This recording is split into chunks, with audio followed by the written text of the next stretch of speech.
Slash tires? Sounds a bit extreme. Meg regrets showing Coach Jenny how fast she could run during phys ed class. She saw something she liked, asked Meg to run, and now she wants her to race at the state championships. From a virtual nobody to glorified jock almost overnight. New friends, bitter rivals, and rumors abound. Why Meg? Why does she get a free ticket? She never practiced, sucked up, or took diet pills to keep her weight in check. Why her? What makes her so special? The idea of a free ticket makes Meg laugh. No free ticket for her. She's always loved to run, just not in an organized way. And she's quite certain she put more hours into her passion than anyone else on the team. The team dresses Meg up in a bandit costume with black and white stripes like a criminal in a silent film. It's so stupid she wants to scream. 2 team members argue over the costume and finally decide on dropping the cliché bandit look for a more contemporary supervillain costume. They make a mask and tell her to slash tires near the police station. Then they exchange anxious looks with one another. Sounds less like initiation and more like a way to get her off the team and into a prison cell. Dana gives her a strange look, a dirty look. Seems like she has an upset stomach, gas even. She hates Meg for beating her time and probably wants to see her locked up. The rest of the team thinks up supervillain names for Meg. Street Rusher, Super Blaster, Dare Diva, whatever. They're all stupid. Just choose a name already. Dare Damsel Meg bolts through the streets, stirring up laughter and attention. She feels stupid and scared at the same time, lurking about in her supervillain costume. Meg pushes down her fear, composes herself, focuses her thoughts. If they want a slash tire, they'll get one and more. I'll go straight into the belly of the whale and pull out a rib. She laughs at the image, wonders where it came from, and realizes it's from one of the stories she recently read to her mother to help her fall asleep despite her deteriorating condition. Doctors don't know what she has, and they can't afford the doctors anymore.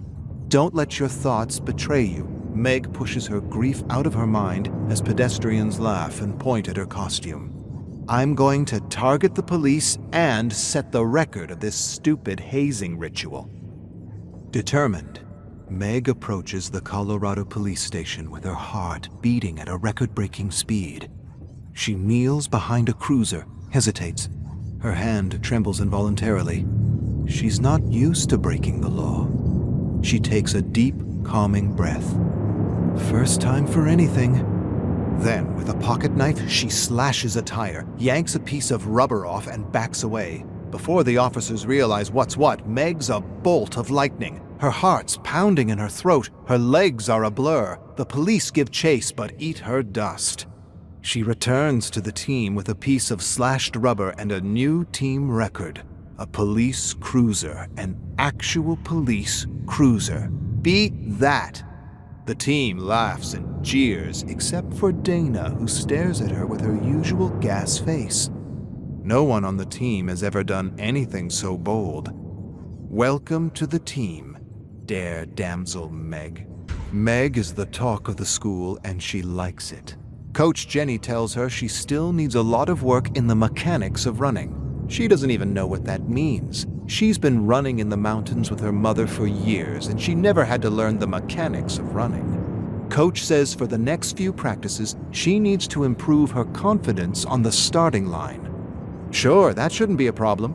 Coach spends a lot of time with Meg, and many on the team are beginning to take notice. Dana makes snide remarks in the shadows about Meg's body being disproportional, about Meg having beginner's luck, about how Meg's legs seem disproportional to her torso. Meg ignores her, refuses to dignify her jealousy by responding to it. Dana gets no reaction from Meg as she talks about how her thighs are just a bit too thick for running. Dana gives her that stupid gas face. Meg glares at Dana with a flood of expletives she wants to unleash. "You'll eat my dust soon enough, wench!" Meg suppresses her anger and smiles politely, thanking the wench for her concern, telling her she's confident her so-called disproportional body and thick thighs will prove advantageous at the championship. Meg begins her long walk home after an exhausting yet exhilarating practice. She holds her lucky piece of tire in her hand, though she doesn't really believe in luck. She hears her mom's voice rattle in her brain. The only luck you get is the luck you make. And yet, the piece of tire kind of looks like a horseshoe. Coincidence? Probably. She admires her lucky slice of tire and starts when she hears a twig snap behind her. Before she realizes what's happening, she's thrust to the ground by a shadowy figure who stomps on her ankle. Terrible pain shoots up her spine, and she screams for help as the shadow bolts away. Meg screams in agony as she desperately scrambles to her feet. As soon as her wounded foot touches the ground, another sharp pain rushes through her like wildfire, and she collapses. She closes her eyes, gathers herself, suppresses her pain, and reaches around for something, anything, to support her weight. A moment later, she grabs a thick, gnarled branch and shrieks as she forces herself to stand. Every step home is like a hammer smashing at her ankle. The doctor tells Meg her foot is fractured in several places and she should probably stay off it until it heals. She shambles out of the office on crutches with her mother by her side. Meg can sense she's worried about her and how she's to settle the bill without insurance. They drive home in silence. "Mom, I'm sorry," Meg breaks the silence. Her mother shakes her head. "Don't apologize, Meg. There's no need for that. I'm just glad you're okay. Could have been a lot worse." Meg nods and replays the assault over and over again in her mind. The push, the kick, the stomping. Nothing about what happened makes sense. The perpetrator didn't mug or try to steal anything from her. Meg's mother breaks the silence and asks if she remembers anything about the man since they spoke to the police. Meg shakes her head. "I'm not even sure it was a man." Meg confides in her mother at the kitchen table. She's convinced Dana arranged for someone to wound her to discourage her from running. Anger overwhelms her and she says things she wouldn't normally say. "I want her dead. I want to crush her like a bug. I want her to burn in fucking hell. I would have won that race." Her mother listens to her without judgment and waits for her to calm down. "You're very upset and I understand, but don't. Don't stoop to her level.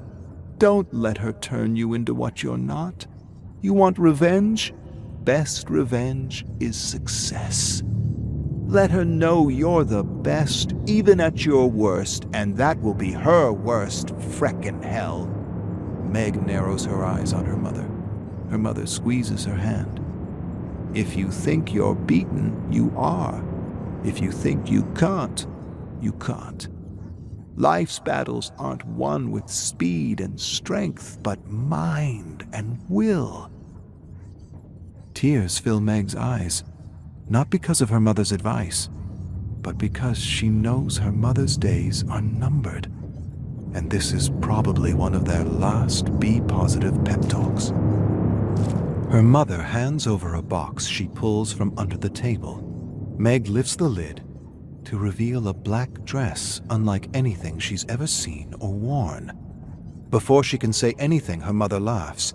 "Not only will you win, but you'll be the jewel of the after-party." Meg feels a lump growing in her throat. "Don't lose all your strength focusing on the negative." Her mother used to be a competitive tennis player. All Meg heard growing up was stories about Billie Jean King. Meg waits for the listen-to-win pep talk she's heard so many times she's lost count. Her mother relates how she would listen to a radio broadcast of King's game to steer her mind away from fear and negativity. Fill your brain with success so there's no room for anything else. She's prepared a special mix for Meg on her pod. Meg takes the pod and stares at it a moment. A long moment. Then she leaps across the table and embraces her mother and never wants to let go. So there's no room for anything else. Meg listens to a radio broadcast as she enters school. Fastest runner ever. The Buckeye Bullet taking the gold at the Olympics despite every mental and physical obstacle leveled against him. She listens to the same broadcast over and over again. Fill your head with wind so there's no room for fear or doubt. Coach approaches Meg as she puts her pod down beside her. I heard a nasty rumor that Dana may have had something to do with your leg, and I've decided to pull her from the race. Meg shakes her head. Please, don't do that. I'm going to beat her, Coach, and I'm going to win. Coach's eyes widen. You're going to do what? You didn't just say you're going to win. You're not actually thinking of running on that foot. Meg hesitates, then lies. Doctor says it's fine and that it's just a little bruised. Coach touches the foot. Meg shrieks. She gives Meg a skeptical look, sighs, says nothing else, and leaves. Dare Damsel Meg grabs her pod, raises the volume of the broadcast, and fills her mind with greatness as the Buckeye bullet makes the dictator eat his dust.